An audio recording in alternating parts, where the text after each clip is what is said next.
Hello everyone, I'll be talking in this video about our road infrastructures and lodging some complaints, and also those complaints will be coming with solutions and suggestions.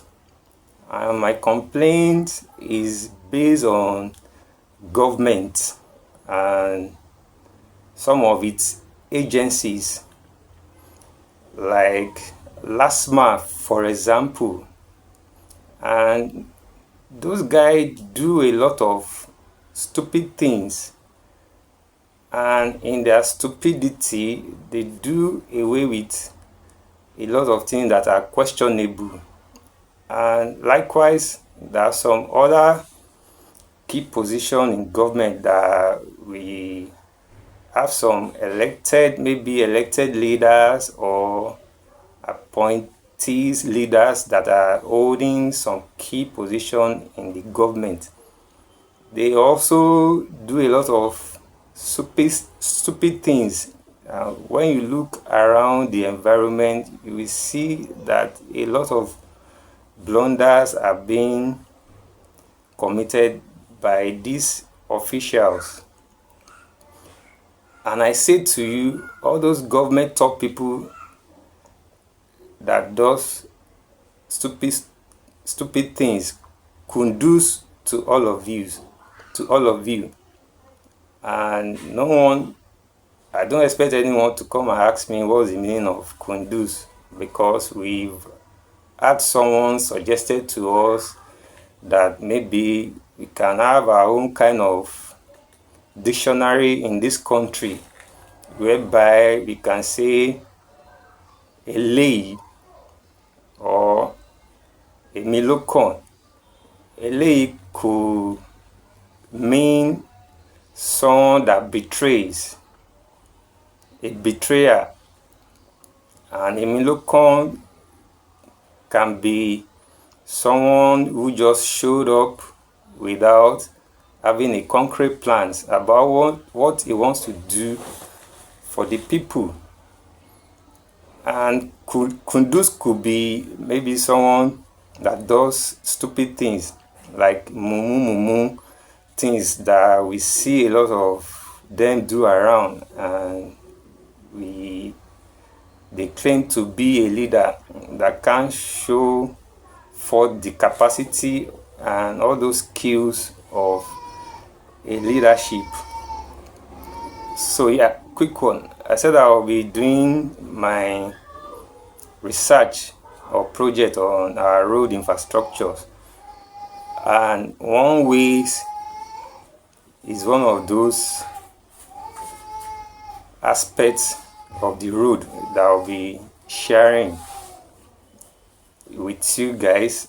And there's no way you can know all the one ways in Lagos State, especially if there are no signs in those areas that the government has marked as one way.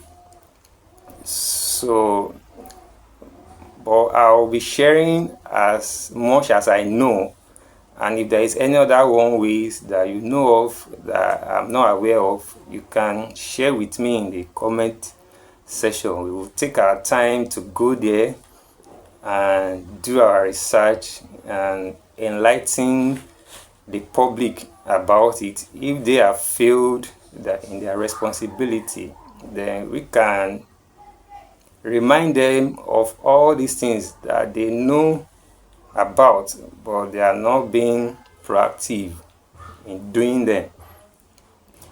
So now, this road that comes from Ikeja, if you are coming from Ikeja and you get to Cement to link your way to Dokpemu, there is a way originally designed for you to go through to go to your destination in Dokpemu. But because government in their wisdom feels they are thinking for us and they want the best for us, they block the road that can access you to Dokpemu axis. Well, I don't have a problem in that. And if you look at the bridge, the bridge that goes to Dokpemu, they claim that bridge is one way. Anytime from 3 p.m., that bridge becomes a one way. The same bridge that goes to Dokpemu, between Dokpemu and Akomojo. And I don't think there should be any reason for a road like that to turn to one way. And I'm sure this one way I'm talking about is totally different from every other one way that you know. How can a road be motorable in the morning and in the afternoon it totally becomes a one way?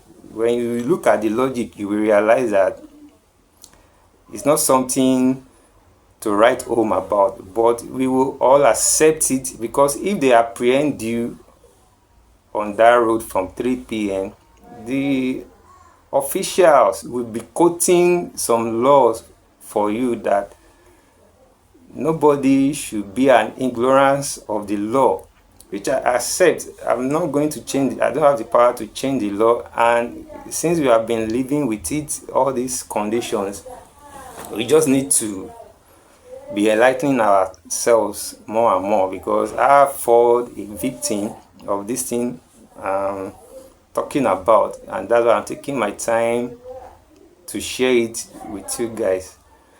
So now, if you are coming from Ikeja and you are going to Dokpemu, instead of you to go through the original design road, they have blocked it and positioned BRT buses there for whatever reason best known to them. So if you are driving to come to Dokpemu, you have to drive through under the bridge and link your way to Dokpemu to face the other vehicles coming from Dokpemu to come to that Abeokuta expressway to go their way to maybe Abule Egba, Sango, and all that. That's how they have redesigned the road now. So, and when you drive through under the bridge, you get to that turning that face those that are coming from Dokpemu. You can only go through and link your way to the bridge to go to Akomojo.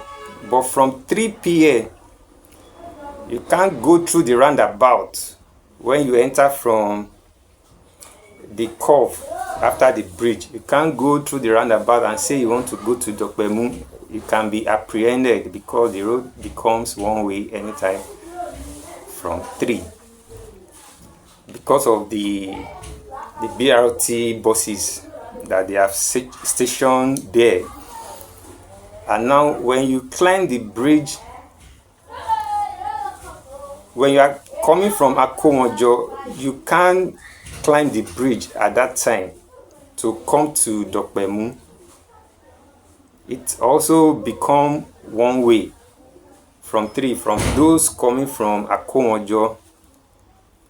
Instead of you to climb the bridge, you just have to divert your direction to go through another long journey to go and find your way back to where you are going, maybe to Akomojo, or to come back to Iyana-Ipaja, as if you are going to Abule Egba and all that.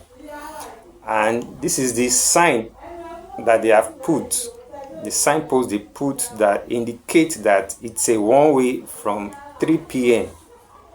So you guys have to be aware of all these things.